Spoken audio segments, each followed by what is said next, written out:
Hey y'all, Jordan from Carolina Sewing back here, and today I'm going to share with you 6 pro tips that I've learned through the years of working on 6 and 10 needle embroidery machines that you may not know that might help you operate your machine a little bit better. If you do know them, I'm going to put some little chapters down here in the scrub bar so you can skip around if you need to. Let's get into it. Number 1 is cut and tie pull through threading. So if you're having to do a full color change on all 6 or 10 colors, you may know this trick already.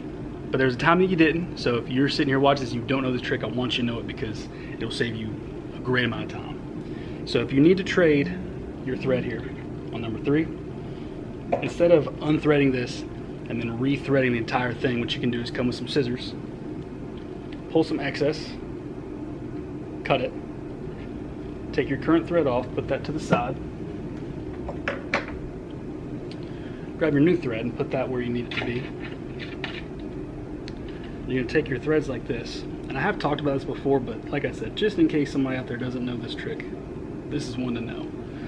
Hold them as if they're one thread. It's kind of hard to see it, I'm sure, but you just hold 2 threads like you're holding one and put just a simple overhand knot in it like that. And then we're going to come down here to the needle 3 right here, pull it out of the eye and just gently pull it until you see your new color come through right there. Make sure the loose thread is clear, and then you can come over here, move the head into position,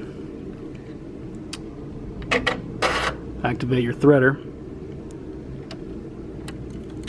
trim your excess, and thread it just like that. Number 2 is going to be some cleaning tips. So mainly cleaning your bobbin area as well as oiling. So you can take this out and put that to the side. It can be a little tricky because the machine, when you turn it on, it tells you, oil once a day before use, whatever. You don't have to do it all that much. The important thing is just to make sure you do it every so often so that it's staying lubricated like it should. And the biggest thing is that you want to do it before you operate the machine. So if you can get around here, you can get a little drop of oil up in there. Sometimes that can be a little tricky to see what you're doing and see how much oil you're actually putting in. So the better position might be right here in front, right there, to put a little drop, because you can actually see exactly how much you're dropping. And as long as you do that before you use it, that oil is going to get distributed like you're supposed to. Another way of cleaning and actually being able to oil the perfect spot on this race hook, you're going to need one of these. This is just a ratcheting driver. So this one has different bits. I've had a few. This one's pretty good. This is what I got right now. But the biggest thing is that instead of it just being like a fixed, you can actually turn ratchet on, so you can have a little more ease of use. So these 2 screws are right on the top plate here. They're just flatheads.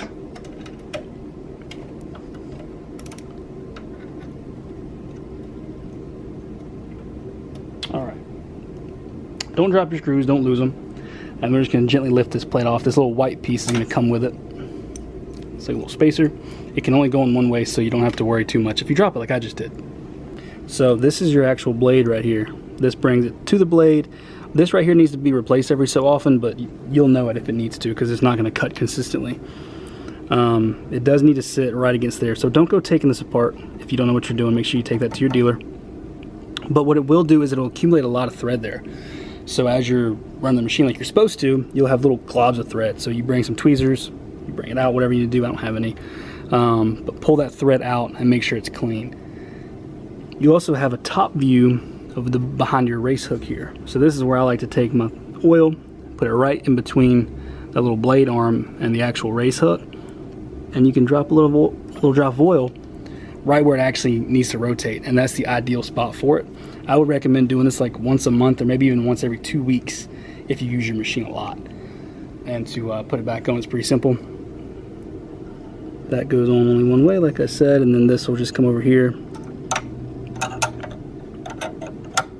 kind of locks in place for you, and then you bring your screws. Make sure you drop one, like I said, and then just get that button right back up. And that brings me to number 3, which is cleaning a bobbin case. Now, why would you need to clean a bobbin case? Maybe you've been noticing some tension issues and you've adjusted your tension. You've watched my other videos, which I'll link down below, so you know how to adjust your bobbin tension if you need to. But nothing's changing. or maybe you see really inconsistent tension.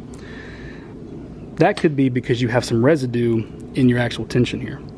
That'd be in this little sleeve, whatever you want to call it. This screw right here is how you control your tension. So what you would do is you can take this, you're gonna need a real tiny screwdriver, and you're gonna loosen it. If you are planning on taking the screw all the way out, which sometimes it's inevitable, it just happens, do this on a very clean, very flat surface because you don't want to drop that screw. Ideally, you just want to loosen it. And you can see that pretty massive gap there. You can get your face pretty close to this. It's not gonna focus very good, most likely. And this machine's only got like 20,000 stitches, so as you use adhesive spray and sticky stabilizer, you'll start to get some goop in there. It's like residue, it's very sticky. You can use canned air. Sometimes you need to use like an adhesive remover like a 3M or TK5 or something like that to really get it out. In that case, you may actually have to take that screw out very carefully so you can clean it properly. But if you have any residue in there, that's something you definitely want to keep clean because it'll keep your tension looking perfect. And then once you've done, you'll probably want to review the video that I'll drop in the description box so you know how to reset this tension, because now I have to do that too. All right, number 4 is actually a placement thing. So we're going to do, if you got a design pulled up and you're placing it and getting it where you want it to be and everything, a lot of times you'll want to use this trowel button, which if I hit that, you'll see what it is.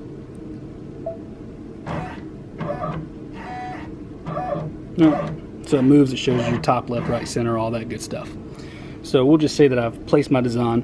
This is a makeshift movable pocket, so I can make sure I got a good example for you. So what I like to use instead of the trowel button is the one next to it. This is like your needle placement, position, whatever. If you hit it, it'll display this right here. These buttons, for what we're doing, it really shouldn't matter. I use the left one. But if I'm checking my pocket and I want to check the top of the pocket and make sure that I'm not outside of it, I can hit my top center.